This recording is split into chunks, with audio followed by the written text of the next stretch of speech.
Function है।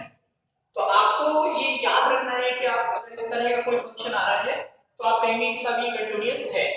ठीक है, तो यहाँ डेफिनेशन लिखी हुई है, ये कह रहा है सतत फलन कंटीन्यूअस फंक्शन, यदि कोई फलन अपने प्रांत के प्रत्येक बिंदु पर सतत है तो वह सतत फलन कहलाता है।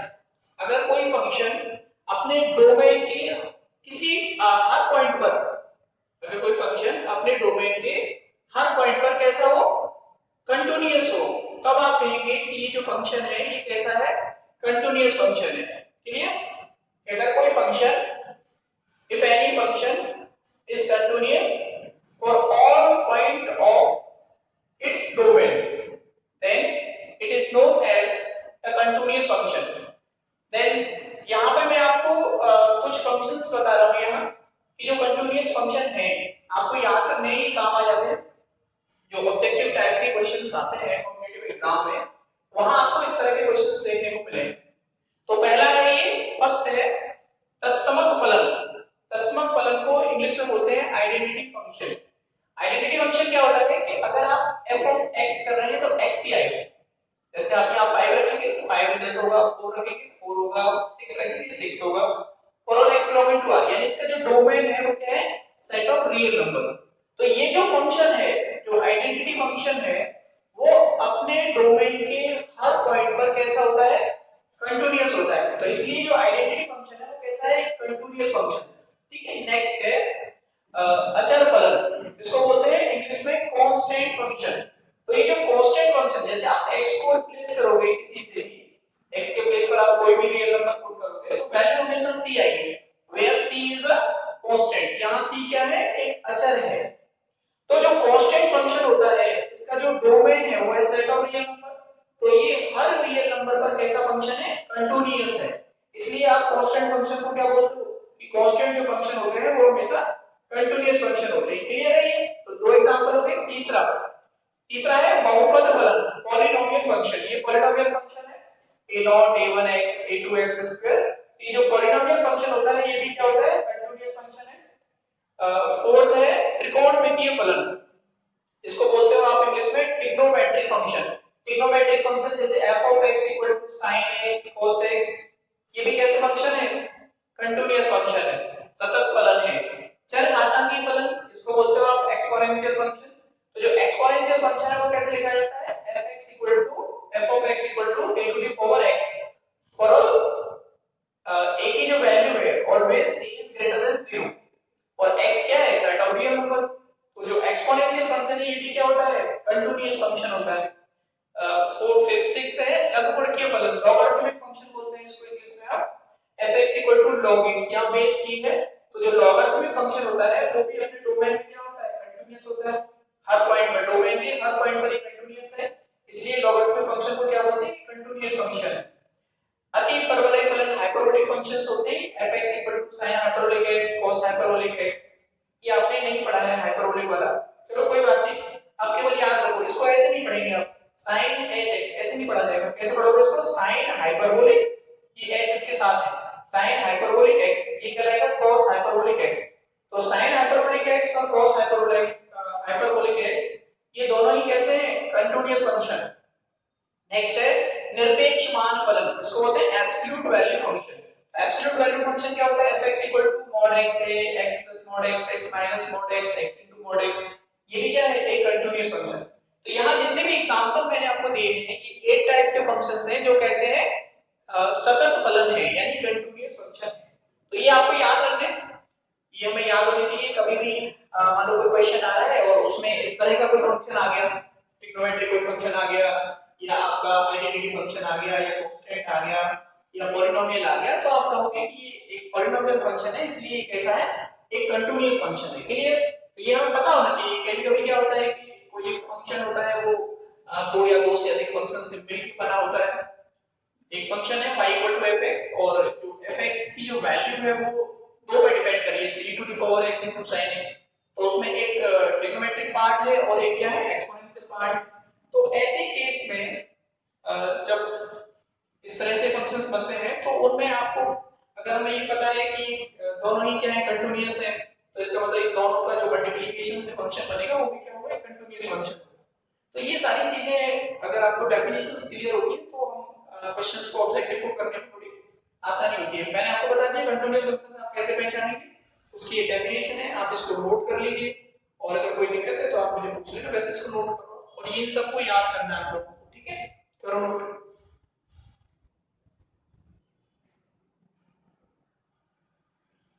नेक्स्ट है यहाँ पे असतत फलन, डिसकंटिन्यूअस फंक्शंस। अभी मैंने आपको क्या लिखाए थे?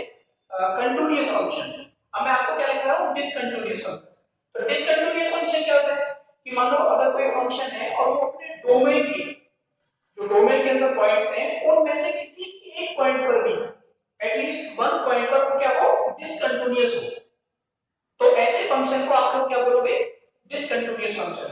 एक ऐसा फंक्शन यदि कोई फलन अपने टांग के प्रत्येक बिंदु पर सतत नहीं, एटलीस्ट वन पॉइंट ऐसा जरूर होना चाहिए, कम से कम एक बिंदु ऐसा होना चाहिए जिस पर कि वो सतत ना हो, यानी कंटीन्यूअस ना हो, तब आप क्या कहेंगे कि वो जो फलन है वह क्या कहलाता है? असतत फलन कहलाता है, उसको बोलते हैं कि डिसकंटिन्यूअस फंक्शन, ठीक है?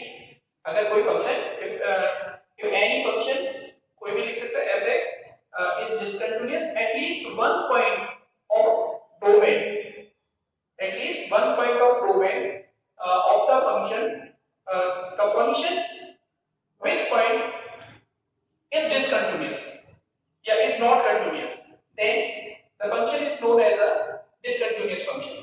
तो एक असतत फलन के बारे में मैंने बता दिया आपको। अच्छा, उसके बाद में यहाँ पे उसके कुछ एग्जांपल बता रहा हूँ, जैसे fx इक्वल टू है, ये ग्रेटेस्ट इंटीजर फंक्शन है, ये आपका ग्रेटेस्ट इंटीजर फंक्शंस का टाइप है, ये क्या है? डिसकंटिन्यूअस फंक्शन होता है। ऐसे ही ये ट्रिग्नोमेट्रिक है, जैसे tan x है, sec x है, ये x equal to pi by 2 पर प्लस माइनस 3 पाई बाय 2 पर, ये क्या होता है? डिसकंटिन्यूअस, ठीक है? सतत नहीं। ऐसे थर्ड है cot x है, cosec x है, ये x equal to 0 plus minus pi plus minus 2 pi and so on, तो ये क्या होता है? डिसकंटिन्यूअस होता है। ऐसे fx equal to sin 1 upon x है, cos 1 अपॉन x है, ये x इक्वल टू 0 पर क्या है? डिसकंटिन्यूअस है। ये जो लिखा है ना x equal to 0, at x equal to 0 पर ये क्या है? डिसकंटिन्यूअस। इसी तरीके से fx equal to e to the power 1 upon x, x equal to 0 पर ये क्या है? डिसकंटिन्यूअस। ऐसे ये है cos hyperbolic x, cosec hyperbolic x equal to 0 पे क्या है? Discontinuous. fx equal to 1 upon x, at x equal to 0 पर क्या है? डिसकंटिन्यूअस। तो ये मैंने आपको यहाँ पे ये 7 फंक्शंस बताए हैं, ये सातों कैसे हैं? डिसकंटिन्यूअस है।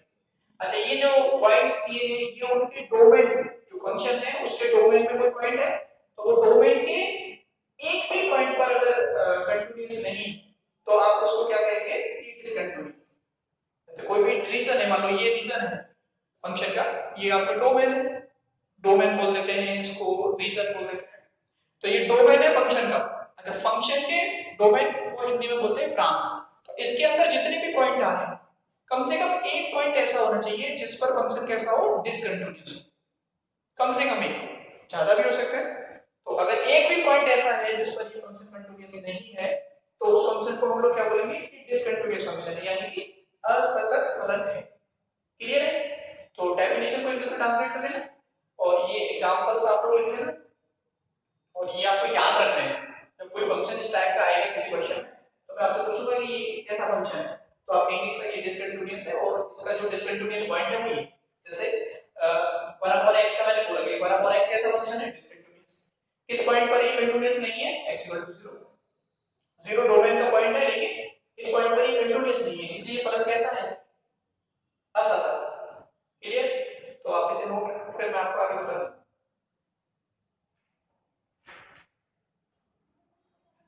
कंटिन्यूटी में नेक्स्ट देखिए आप, विभिन्न प्रकार की असततता, डिफरेंट काइंड ऑफ डिसकंटिन्यूटी। मतलब डिसकंटिन्यूअस तो है फंक्शन लेकिन वो किस काइंड का डिसकंटिन्यूअस? अच्छा, कंटिन्यूअस की जो डेफिनेशन है उसमें क्या है कि अगर left hand limit right hand limit के इक्वल हो जाए और आप जिस पॉइंट पर कंटिन्यूटी चेक कर रहे हो उस पॉइंट पर फंक्शन की वैल्यू के इक्वल हो जाएगी, left hand limit right hand limit और x इक्वल टू मान लो a पॉइंट है तो a पॉइंट पर फंक्शन की वैल्यू f हो गई, ये तीनों इक्वल है तो आप कहोगे कि x इक्वल टू a पर फंक्शन कैसा है? कंटीन्यूअस। अच्छा, डिसकंटीन्यूअस में क्या होगा? चाहे तो लेफ्ट हैंड लिमिट डिफाइन ना हो, चाहे राइट हैंड लिमिट डिफाइन ना हो, चाहे left hand limit right hand limit के इक्वल ना हो, या फिर अगर लेफ्ट हैंड लिमिट और राइट हैंड लिमिट इक्वल है तो f की जो फंक्शन की जो वैल्यू है x इक्वल टू a पर वो उसके इक्वल ना हो। इनमें से कोई एक कंडीशन बन जाए, चाहे तो लेफ्ट हैंड लिमिट डिफाइन ना हो, चाहे राइट हैंड लिमिट डिफाइन ना हो, चाहे दोनों ही डिफाइन ना हो, चाहे left hand limit right hand limit के इक्वल ना हो, चाहे left hand limit right hand limit equal ना हो, लेकिन जो फंक्शन की उस पॉइंट पर वैल्यू उसके इक्वल ना हो। इन सभी टाइप में जो फंक्शन होगा वो कैसा होगा, डिसकंटीन्यूअस होगा। तो जो काइंड ऑफ डिसकंटिन्यूटी है इसमें क्या किया है कि आपको ये बताना है कि डिसकंटिन्यूअस तो है लेकिन ये किस प्रकार का डिसकंटिन्यूअस। तो उसकी तीन डेफिनेशन है यहाँ पे, एक है रिमूवेबल, एक है डिसकंटिन्यूटी ऑफ फर्स्ट काइंड, एक है डिसकंटिन्यूटी ऑफ सेकंड काइंड। तो जो रिमूवेबल डिसकंटिन्यूटी है उसमें क्या होता है कि अगर left hand limit right hand limit की इक्वल हो जाए लेकिन x इक्वल टू a पर जिस पॉइंट पर आप कंटिन्यूटी चेक कर रहे हो उस पॉइंट पर जो फंक्शन की वैल्यू उसके इक्वल ना हो, तब भी फंक्शन कैसा होगा, डिसकंटीन्यूअस होगा। लेकिन ये किस प्रकार का डिसकंटीन्यूअस होगा वो है यहाँ पे संशोधन योग्य असततता, इसको बोलते हैं रिमूवेबल डिसकंटीन्यूटी। क्लियर? अच्छा, सेकंड में क्या है, तो सेकंड डेफिनेशन, अगर लेफ्ट हैंड जो लिमिट है वो राइट हैंड लिमिट के इक्वल ना हो तो भी डिसकंटीन्यूअस है। तो इस टाइप की जो डिसकंटीन्यूटी है उसको क्या बोलेंगे आप, प्रथम प्रकार की असततता। प्रथम प्रकार की असततता, डिसकंटीन्यूटी ऑफ फर्स्ट काइंड। अगर left hand limit right hand limit के इक्वल नहीं है तो क्या कहलाएगा, डिसकंटीन्यूटी ऑफ फर्स्ट काइंड। अच्छा, थर्ड पॉइंट क्या है, अगर left hand limit right hand limit या दोनों क्या हो, अस्तित्व ना हो, या ना लेफ्ट हैंड लिमिट का अस्तित्व हो अथवा मान लो राइट हैंड लिमिट का अस्तित्व ना हो या दोनों का अस्तित्व ना हो। अस्तित्व मतलब दोनों एग्जिस्ट ना करें, कोई यूनिक वैल्यू ना आए। तो लेफ्ट हैंड, इसको मैं बोल रहा हूं डिफाइन ना हो, लेफ्ट हैंड लिमिट डिफाइन ना हो, चाहे राइट हैंड लिमिट डिफाइन ना हो, चाहे दोनों ही डिफाइन ना हो, तो भी डिसकंटीन्यूअस होगा फंक्शन। और इस टाइप की जो डिसकंटीन्यूटी है इसको आप लोग क्या बोलेंगे, द्वितीय प्रकार की असततता, डिसकंटीन्यूटी ऑफ सेकंड काइंड। क्लियर? तो तीनों पॉइंट जो मैं बता रहा था उसके हिसाब से डिसकंटीन्यूटी को तीन पार्ट में डिवाइड कर दिया। प्रथम है रिमूवेबल, जिसमें क्या होता है, left hand limit right hand limit के इक्वल होती है लेकिन उस पॉइंट पर जिस पर आप कंटिन्यूटी चेक कर रहे हैं उस पॉइंट पर जो फंक्शन की वैल्यू उसके इक्वल नहीं होती। दूसरी है discontinuity of first kind. First kind में क्या होगा कि लेफ्ट हैंड लिमिट जो है वो राइट हैंड लिमिट के इक्वल नहीं होगी, तो उसको बोलेंगे कि डिसकंटीन्यूटी ऑफ फर्स्ट काइंड है। डिसकंटीन्यूअस तो है ही लेकिन किस काइंड का है, फर्स्ट काइंड का। अच्छा, थर्ड पॉइंट में क्या होता है, चाहे तो लेफ्ट हैंड लिमिट डिफाइन ना हो, चाहे राइट हैंड लिमिट डिफाइन ना हो, चाहे दोनों ही डिफाइन ना हो, दोनों का अस्तित्व ना हो, तो आप उसको क्या बोलेंगे, द्वितीय प्रकार की असततता यानी डिसकंटीन्यूटी ऑफ सेकंड काइंड। क्लियर? तो डिसकंटीन्यूटी के काइंड को तीन टाइप से या तीन भाग में अलग-अलग डिवाइड किया है और ये मैंने आपको तीनों बता दिए हैं, तो इनको आप याद रखें। अगर आपसे पूछ रहा है कि बताओ ये डिसकंटीन्यूअस है किस काइंड का है, किस प्रकार का है, तो आप बता देंगे तीनों में से जो भी हो। क्लियर?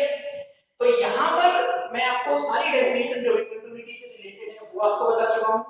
जो कंटीन्यूअस फंक्शंस होते हैं, स्टैंडर्ड कंटीन्यूअस फंक्शंस, उनके बारे में बता चुका हूँ और जो स्टैंडर्ड डिसकंटीन्यूअस फंक्शंस हैं उनके बारे में मैंने आपको बता दिया।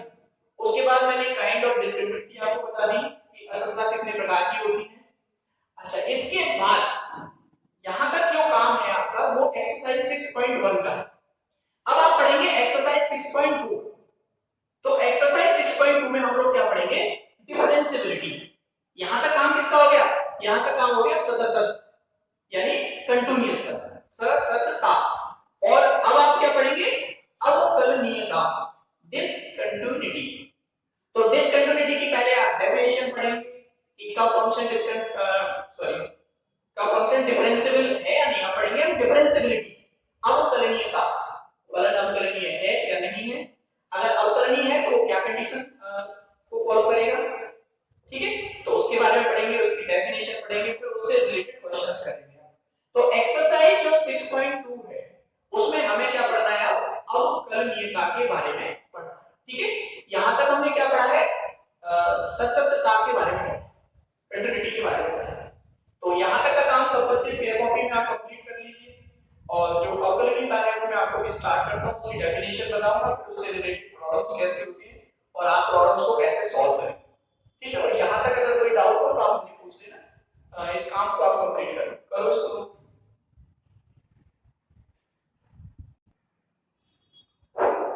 नेक्स्ट जो टॉपिक आप स्टार्ट कर रहे हैं यहाँ पे वो है अवकलनीयता, डिफरेंशिएबिलिटी। अभी आपने क्या पढ़ा था? कंटिन्यूटी, सततता।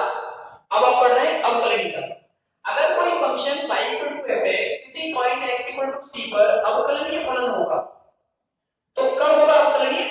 जब उस पॉइंट c पर उसका जो डेरिवेटिव है वो एग्जिस्ट करे, यानी पर में फाइनाइटली एग्जिस्ट और unique, finitely exist and unique, तब आप कहेंगे कि जो फंक्शन है ये point x equal to c पर कैसा है?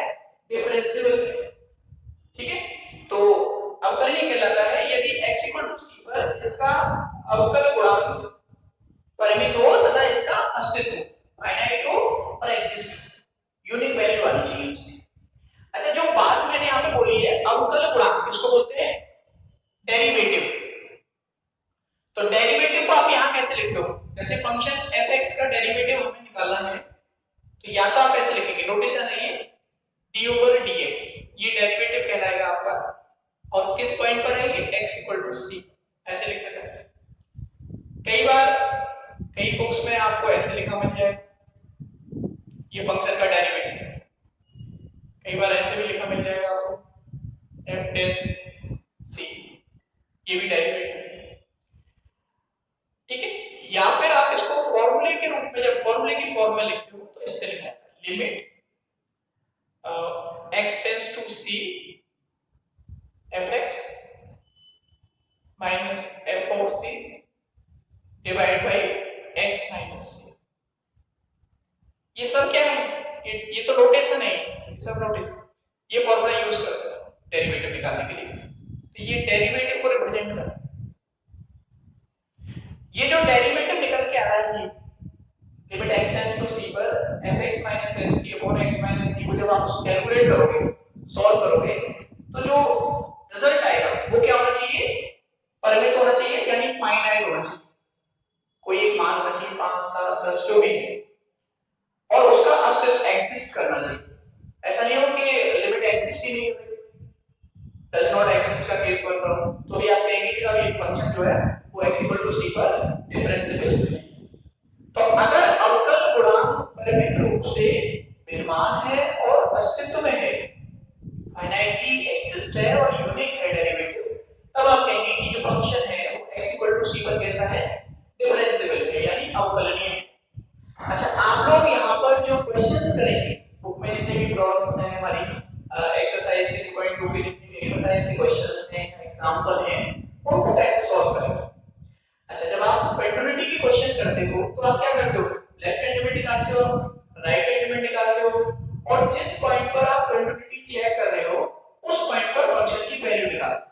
अगर ये तीनों इक्वल हो जाते हैं तो आप कहते हो कि फंक्शन कैसा है? कंटीन्यूअस। तो ऐसे यहां पे कुछ करना पड़ेगा। वो क्या होगा कि अगर फंक्शन का लेफ्ट हैंड डेरिवेटिव, फंक्शन का राइट हैंड डेरिवेटिव दोनों इक्वल हो जाए किसी पॉइंट पर, जैसे मान लो x equal to a point है, x equal to a point पर लेफ्ट हैंड डेरिवेटिव निकाला। मैं आपको फॉर्मूला बताऊंगा अभी कि लेफ्ट हैंड डेरिवेटिव का कौन सा है। फिर आपने x इक्वल टू a पर राइट हैंड डेरिवेटिव निकाला। अगर इन दोनों डेरिवेटिव की जो वैल्यू है वो क्या है? इक्वल है, समान है, बराबर है, तब आप कहोगे कि ये जो फंक्शन है ये कैसा है? इस पॉइंट पर अवकलनीय है, यानी डिफरेंशिएबल है। क्लियर? ठीक है, फलन fx बिंदु c पर अवकलनीय कहलाता है। The function fx is differentiable at x equal to c if, कब कहलाएगा? जब लेफ्ट हैंड डेरिवेटिव किसके इक्वल हो जाए? Right hand derivative. ठीक है, left hand derivative right hand derivative के इक्वल हो जाए। अच्छा, लेफ्ट हैंड डेरिवेटिव को कई बार बुक्स में ऐसे लिख देते हैं f डैश, जिस पॉइंट पर ले रहे हो वो पॉइंट आ जाएगा। राइट हैंड डेरिवेटिव को नोटेशन में ऐसे भी लिखा जा सकता है, r लिख दिया उसके आगे ऐसे, ये भी राइट हैंड डेरिवेटिव है, और करके लिख लेंगे इसको। ठीक है, तो लेफ्ट हैंड डेरिवेटिव और राइट हैंड डेरिवेटिव अगर किसी पॉइंट पर किसी फंक्शन के इक्वल हो गए, समान हो गए, बराबर हो गए, तब आप कहोगे कि सब ये जो फंक्शन है ये कैसा है? अवकलनीय है। अब प्रॉब्लम ये है कि आप लेफ्ट हैंड डेरिवेटिव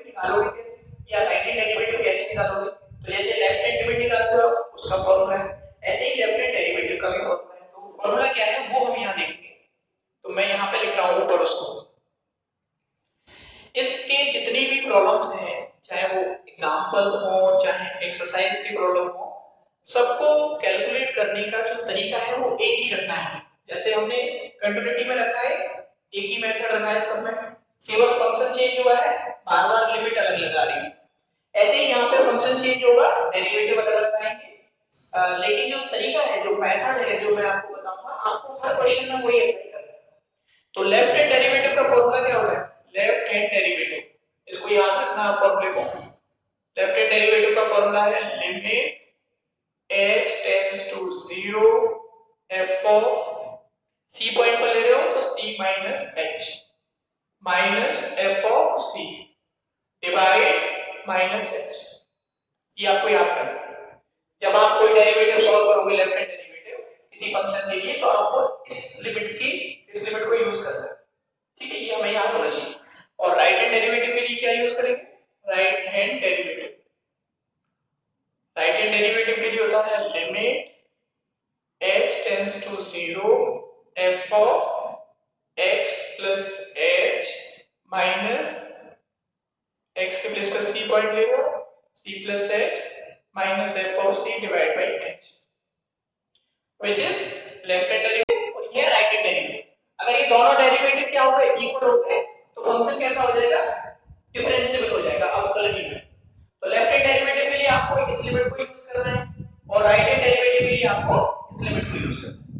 ठीक, इसके बाद में यहाँ पे आपको एक नोट पॉइंट लिखाऊंगा, उसमें क्या बताऊंगा मैं आपको कि अगर कोई फंक्शन किसी पॉइंट पर अवकलनीय है, ठीक है, डिफरेंशिएबल है, तो वो फंक्शन उस पॉइंट पर कंटीन्यूअस होगा निश्चित। लेकिन अगर कोई फंक्शन किसी पॉइंट पर कंटीन्यूअस है, तो वो उस पॉइंट पर डिफरेंशिएबल हो, ये जरूरी नहीं, ये आवश्यक नहीं। हो भी सकता है डिफरेंशिएबल और नहीं भी हो सकता। तो इसका मतलब ये हुआ कि जो कंटिन्यूटी है, continuity is a necessary condition for differentiability. अगर कोई फंक्शन डिफरेंशिएबल होगा तो कंटीन्यूअस जरूर होगा। अच्छा, जो डिफरेंशिएबिलिटी है is a sufficient condition for continuity. अगर कोई फंक्शन डिफरेंशिएबल हो गया तो उसको कंटीन्यूअस सिद्ध करने की जरूरत नहीं है। अगर वो अवकलनीय है तो सतत हो गए, संतत हो गए, और अगर वो संतत है तो अवकलनीय हो सकता है, नहीं हो सकता, दोनों चीजें। ठीक है, तो यहाँ मैं नीचे नोट लिख दूंगा, उसको आप नोट कर लेना। फिर उसके बाद आपको एक्सरसाइज की प्रॉब्लम सॉल्व करनी है। हर प्रॉब्लम को सॉल्व करने का जो फॉर्मूला है वो आपको ये डेरिवेटिव्स यूज करने हैं। लेफ्ट हैंड डेरिवेटिव निकालो, राइट हैंड डेरिवेटिव निकालो, और देखो अगर इक्वल आ गए तो डिफरेंशिएबल, और इक्वल नहीं आए तो डिफरेंशिएबल, नॉट डिफरेंशिएबल। ठीक है, तो आप इसको नोट करो, फिर मैं आपको क्वेश्चंस बताता हूं।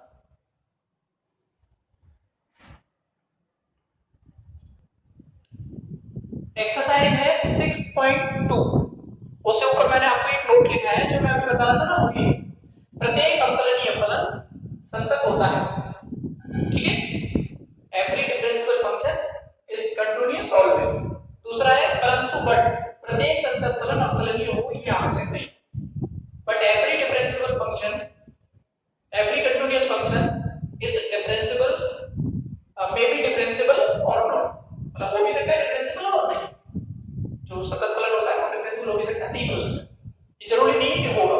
ठीक है, ये दोनों पॉइंटों को आप लोग याद रखेंगे। फिर एक्सरसाइज है 6.2, उसका क्वेश्चन नंबर है फर्स्ट। ये कह रहा है प्रूफ कीजिए कि x के प्रत्येक मान, हर वैल्यू के लिए, प्रत्येक मान मतलब हर रियल नंबर के, या जितने भी फंक्शंस हैं इस क्वेश्चन में, उनका जो डोमेन है वो सेट ऑफ रियल नंबर के लिए अवकलनीय है। पहला है तत्समक फलन, वैसे मैंने आपको लिखाया है, फिर भी आपको इसे यहां प्रूव करना है कि ये एक आइडेंटिटी फंक्शन है, तत्समक फलन है, और आपको बताना है कि ये अवकलनीय फलन है किस पर? हर रियल नंबर पर। तो आप क्या करेंगे, कोई भी आर्बिट्रेरी रियल नंबर ले लें। जैसे मैंने मान लिया कि एक x = a एक स्विच वास्तविक संख्या है, अब वो कुछ भी हो सकता है, small a b any arbitrary real number. उस a पर आपको लेफ्ट हैंड डेरिवेटिव निकालना है, उस a पर राइट हैंड डेरिवेटिव निकालना है। अगर डेरिवेटिव सेम आ रहा है तो मतलब a को आप चेंज भी करोगे तो भी क्या होगा, सेम आएगा डेरिवेटिव। तो इसलिए हर रियल नंबर का जो डेरिवेटिव है वो इक्वल होंगे, इसलिए फंक्शन कैसा हो जाएगा, डिफरेंशिएबल। तो इसका सॉल्यूशन देखो फर्स्ट का, एक मैं बता रहा हूं, एक लोग आप करके देखना है क्वेश्चन से। तो ये तो फंक्शन हो गया जो गिवन है आपको। हम अपनी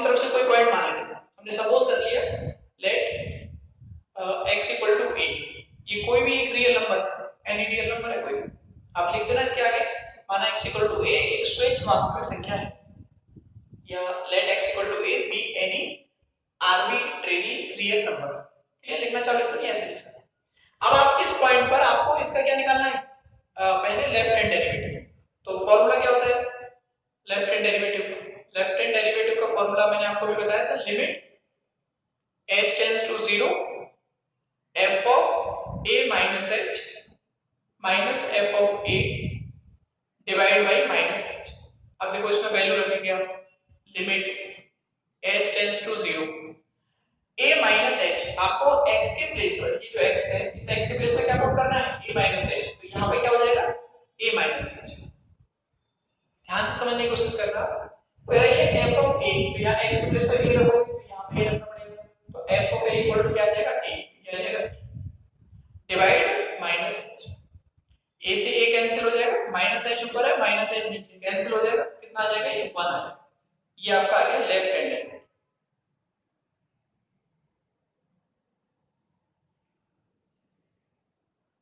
ठीक है, नेक्स्ट अब आपको निकालना है इसका राइट हैंड डेरिवेटिव।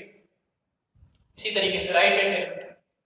अच्छा, राइट हैंड डेरिवेटिव का फॉर्मूला अभी मैंने आपको लिखा था, लिमिट क्या है, limit h tends to 0 f of बोलो a plus h minus f of a divide h। अब आप यहां देखो x के प्लेस पे क्या पुट करना है आपको, a प्लस h, यानी limit h tends to 0 a plus h minus f of a, तो x के प्लेस पे a रखेंगे तो a आएगा माइनस a डिवाइड h। ये कैंसिल हो गया, s से h कैंसिल होगा तो 1 आ जाएगा। ये आ गया आपका राइट हैंड। यहां लिखेंगे since left hand derivative equal to है किसके, इक्वल है राइट हैंड डेरिवेटिव। 1 है वैसे वो भी 1 और वो भी 1। अच्छा, दोनों डेरिवेटिव क्या है, हर पॉइंट पर ये जो लिया आपने, ये कोई भी रियल नंबर हो सकता है, एनी आर्बिट्रेरी रियल नंबर। तो हर रियल नंबर पर जो लेफ्ट हैंड डेरिवेटिव है और राइट हैंड डेरिवेटिव है वो क्या आएगा, सेम आएगा, इक्वल आएगा, और वो हमेशा 1 आएगा। तो अगर प्रत्येक वास्तविक संख्या पर लेफ्ट हैंड डेरिवेटिव और राइट हैंड डेरिवेटिव समान है, तो जो दिया गया फलन है वो क्या है, प्रत्येक वास्तविक संख्या के लिए एक अवकलनीय फलन। अगर कोई फंक्शन अपने डोमेन के हर पॉइंट पर कैसा है, हर पॉइंट पर कैसा है, अवकलनीय है, तो उस फलन को क्या बोलेंगे, अवकलनीय फलन। तो f(x) कैसा फलन हो गया, अवकलनीय। लिख देंगे hence the given function is a differentiable function। अतः फलन अवकलनीय है।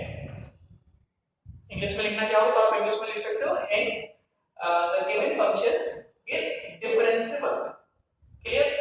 तो इस क्वेश्चन को आप नोट कीजिए, फिर मैं आपको ये वाला क्वेश्चन करके बताता हूं। इसमें 4 है ना, तो इसी तरह से होंगे सभी, सब में एक आर्बिट्रेरी कोई रियल नंबर लेना है, केवल फंक्शन चेंज हो जाएगा। यहाँ पे फंक्शन आपका ये था, अब मैं आपको ये वाला फंक्शन ले लूंगा, left hand limit right hand limit change हो जाएगी, फिर देखेंगे क्या आएगा, दोनों इक्वल आ गए तो